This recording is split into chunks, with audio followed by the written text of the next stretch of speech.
lead off, Hori. Lead us through this finale.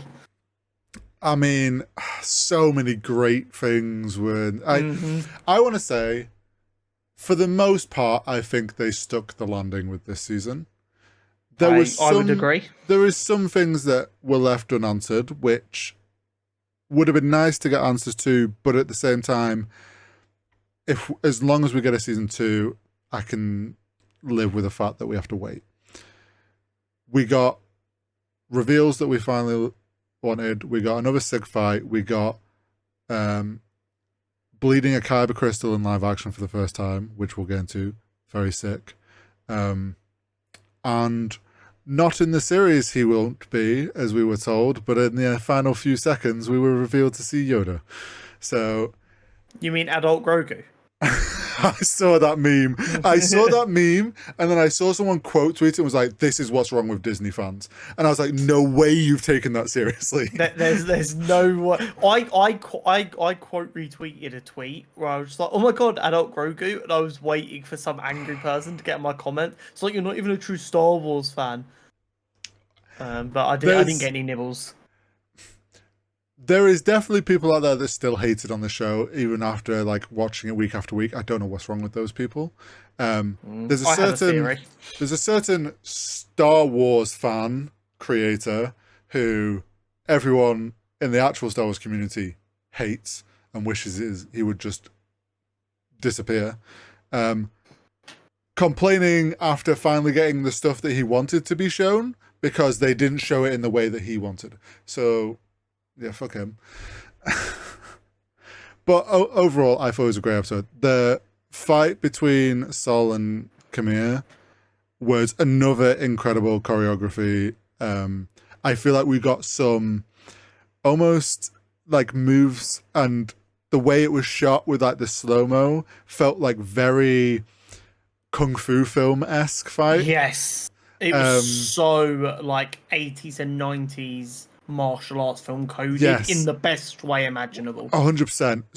It added so much to it, which I thought made it a really cool fight. Something I don't know if you will have picked up on.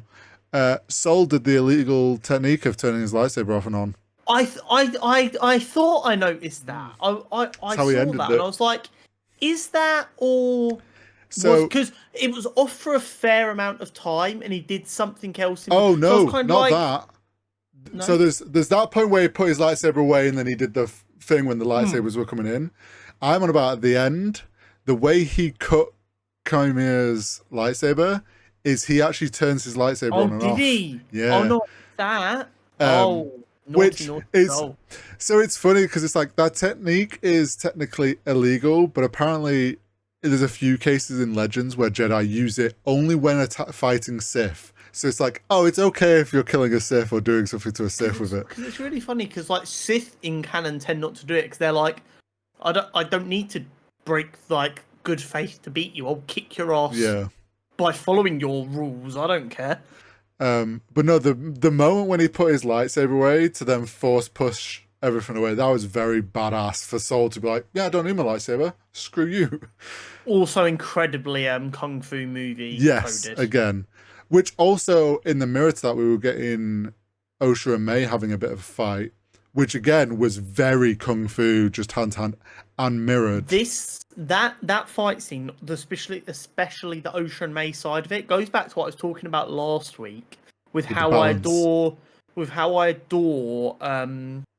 fight scenes being wide angle so you can see everything, and then cutting in close to give something emphasis.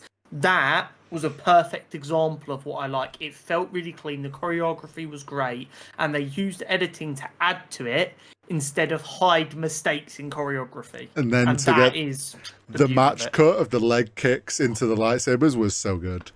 As an Edgar Wright fan, I am a nerd for match cuts, and they were used beautifully in this fight.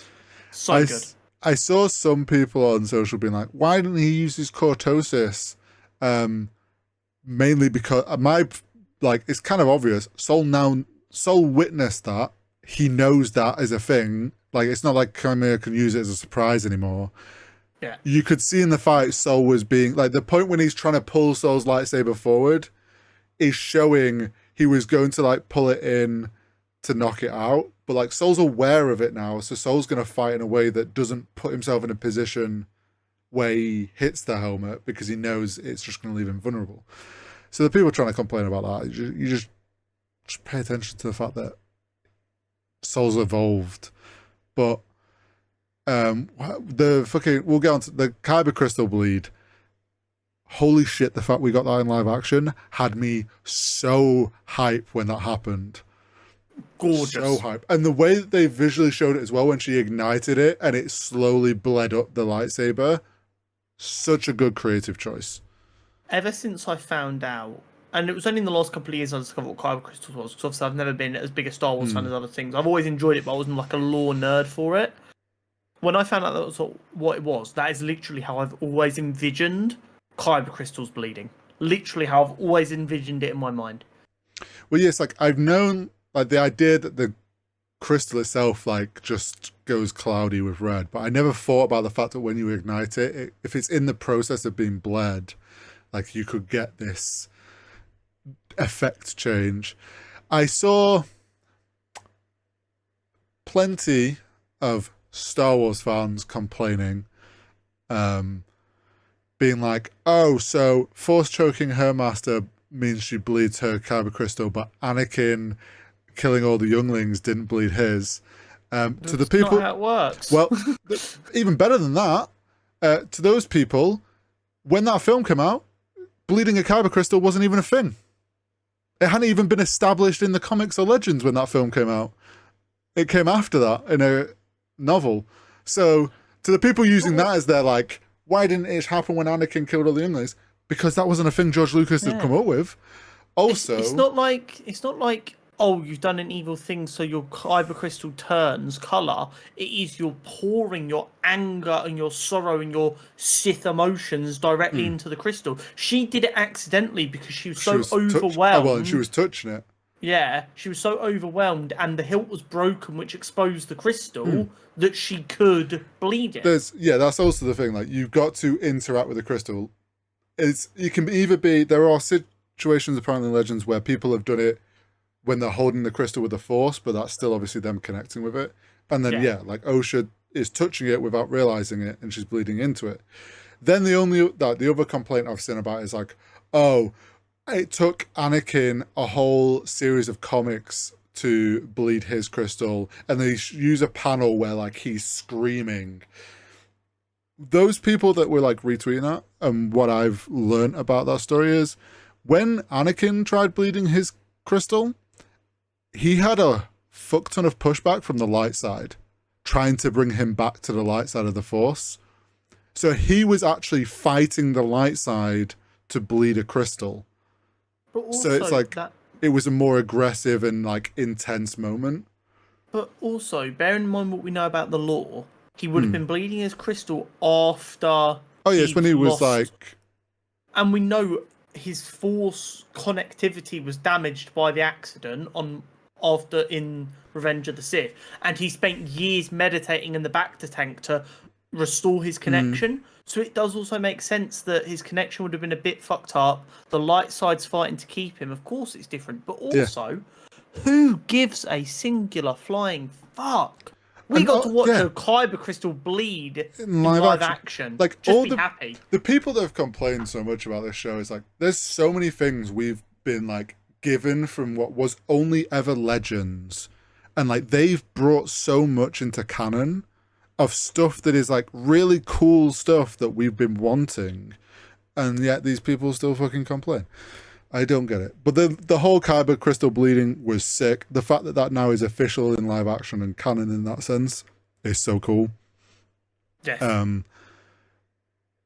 We got the big reveal, the big sneaky creepy boy in a cave. That is Plagueis. There is a lot of debate around. Did I ever tell you the tragedy of Darth Plagueis the Wise? So we've been throwing the theories around throughout this of, is it Tenebris and Plagueis at the moment? Is it Plagueis and Chimera as his apprentice? I was starting to lean that maybe he wasn't Chimera wasn't his apprentice, or wasn't anymore. we knew that island we were presuming is the island that Tenebrous and Plagueis find all the cortosis on. Going off the fact that obviously we've been given one very short clip, and it was Plagueis spying. He was spying on Chimera and Osha. We have no more context than that, so it's all just theory, and some people are doing the usual, like, taking everything as like they already know the full facts.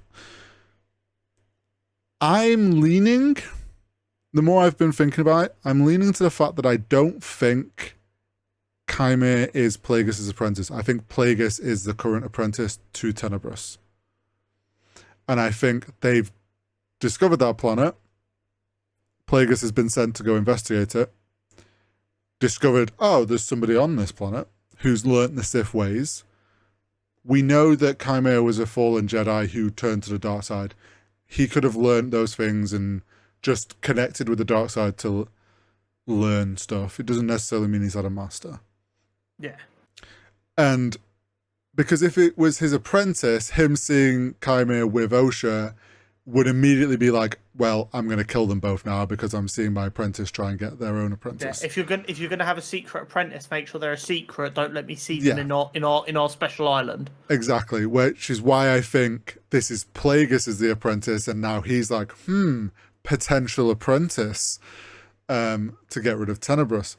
Also, the whole thing, everyone's like, so Plagueis just learned how to create Anakin from the lesbian mothers on Brendok, and it's like, bro, you're just taking this at the you're like the media literacy and people's understanding of like how these things tie into the bigger story is just so infuriating sometimes. But where did they think this? Like, did they just think one day Plagueis woke up and was like, I bet we can survive forever? Yeah, and if it wasn't him just waking up one day and like deciding that's possible, previous Sith would have come up with it, so the story wouldn't have made sense anyway. Yeah. He had to have found something written somewhere or in historical texts or something, and this is how they've decided to tell that part. Who cares? He's either going to learn it from Chimera, who obviously knows about it, or he's going to learn it from Osha. Go study Osha. Yeah. Something that people need to remember, because I've seen people also be like, so this whole series has just made Anakin not special anymore. It's like, fuck no, Anakin is, if anything, more special, because this isn't the same as how Anakin came about. The twins were split due to divergence. They weren't, as far as we know, it's not the fact that she had the child was split into two through divergence. That is very different to Anakin. And this thing, like, the Vergence was a location that the mother and the Coven used that power to split a child. Anakin himself was a Vergence. Like, his existence, because also something to know, Vergences because of the strong connection with the Force, often create a lot of life around them. Hence the thingy tree, the yellow leaf tree on this planet, the life there. There's the other places where there's been a lot, often there is a lot of life and just around these things, these points. Anakin appeared on a fucking desert that is barren and nothing but sand. So there is clearly no Vergence on Tatooine. Anakin himself, which makes Anakin even more of a fucking unique situation. Yeah. Also the fact that if it is Plagueis who created Anakin, which I don't know if that's actually ever said I think that's just theories. That is very different to splitting one child into two. Creating a child out of nothing is different than splitting a child in two. So sure, he's just gonna see these twins, maybe he learns from Ocean. It's like, the Force can meddle with life and actually can meddle with midichlorians in that way. Then goes on to study and realizes himself, oh shit, I can just create something from nothing. We'll do that.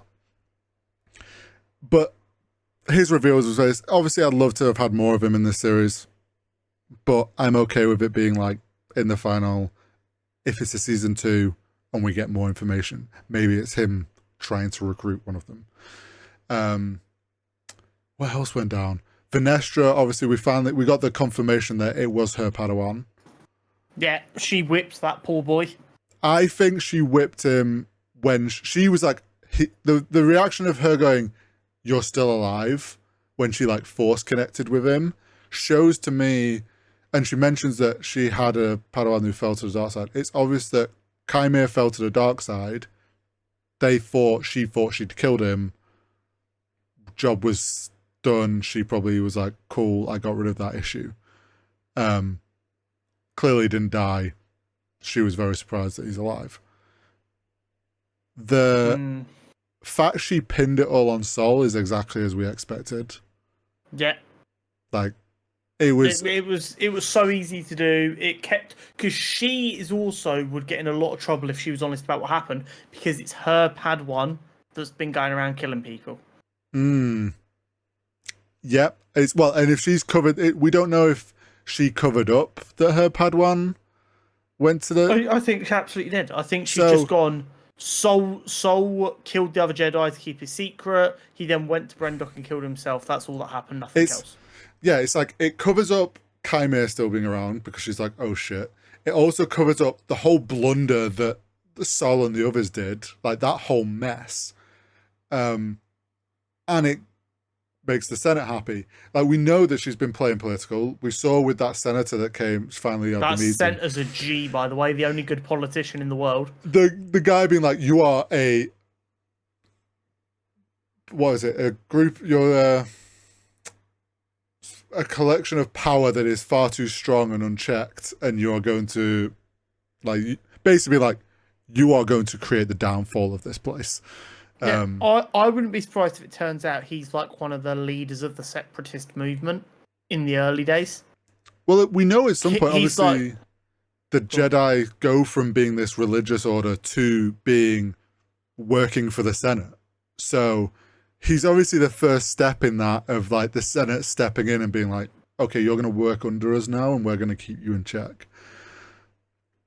But yeah, Venestra's definitely, the fact she covered it up to Sol doesn't surprise me. It's the easiest way to cover it all up. And there we have it. All the people that when Kidimunde was like, oh my god, nah, why would he say this line?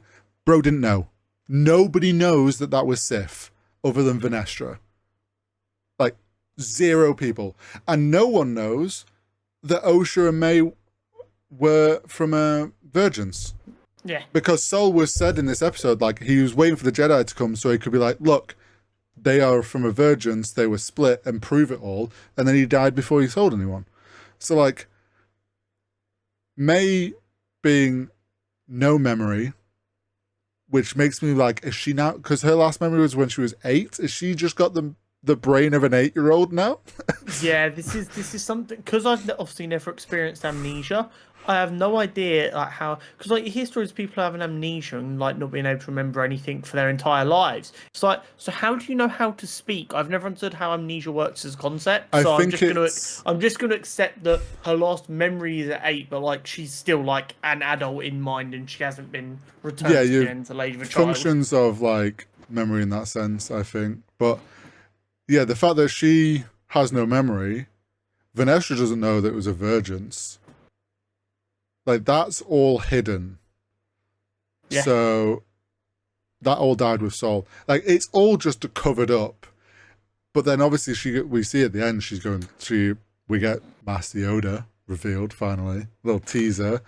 And she's like, we need to talk. Everyone's like, oh, so she confesses to Yoda and he doesn't do anything. It's like, what in this show has given you any indication that she's going to tell him the truth? Yeah, people are just so quick to... I don't want to make this argument again, but I'm going to. Going down to smaller episode series has created this problem. Because stuff is expected to move so much faster. Yeah, I agree. Problem. We're coming up to a few weeks soon where there's not weekly episodes. So I think I'm going to put together some, I hate this term, but I can't think of a better term, think pieces about stuff like that. For us to discuss, because I think that is part of the problem we're getting. And also, let's not forget, on the internet, it pays more to be negative than positive. So you're going to get people who are negative, even if they don't agree with what they're actually saying, just because they make more money that way. But yeah, so like I fully think she's just gonna. I think she tells Yoda about the soul situation because she's obviously had to clear it to Senate, and she'll be like, I don't even think she'll explain fully there. Maybe she'll mention about May and Osha because that's kind of part of it, and that Osha's got away, and she's going to be trying to fight, and maybe Yoda's like, okay, cool. But yeah, I think it's just going to be her kind of coming clean on the soul situation because she was keeping that under wraps. I don't think she says anything about Chimera. I agree. I'm trying to think what else went down. The fact that May got sold to confess in front of Osha was kind of like what we predicted was going to happen. Yeah, we also got the turn from Osha that we were expecting. Yeah, the Force joke. And I think we may also get the double turn that I pointed out because May is now in the care of the Jedi. They know she's powerful and she's a fresh the balance thing. Like, I think it comes back to your thing of last week about saying that if one's dark side, the other has to be light side because they are the same soul split. Look at their costumes this week. Yeah. That was just Star Wars coded. White. That is so George Lucas with Luke wearing the all black and then it flips to show the white.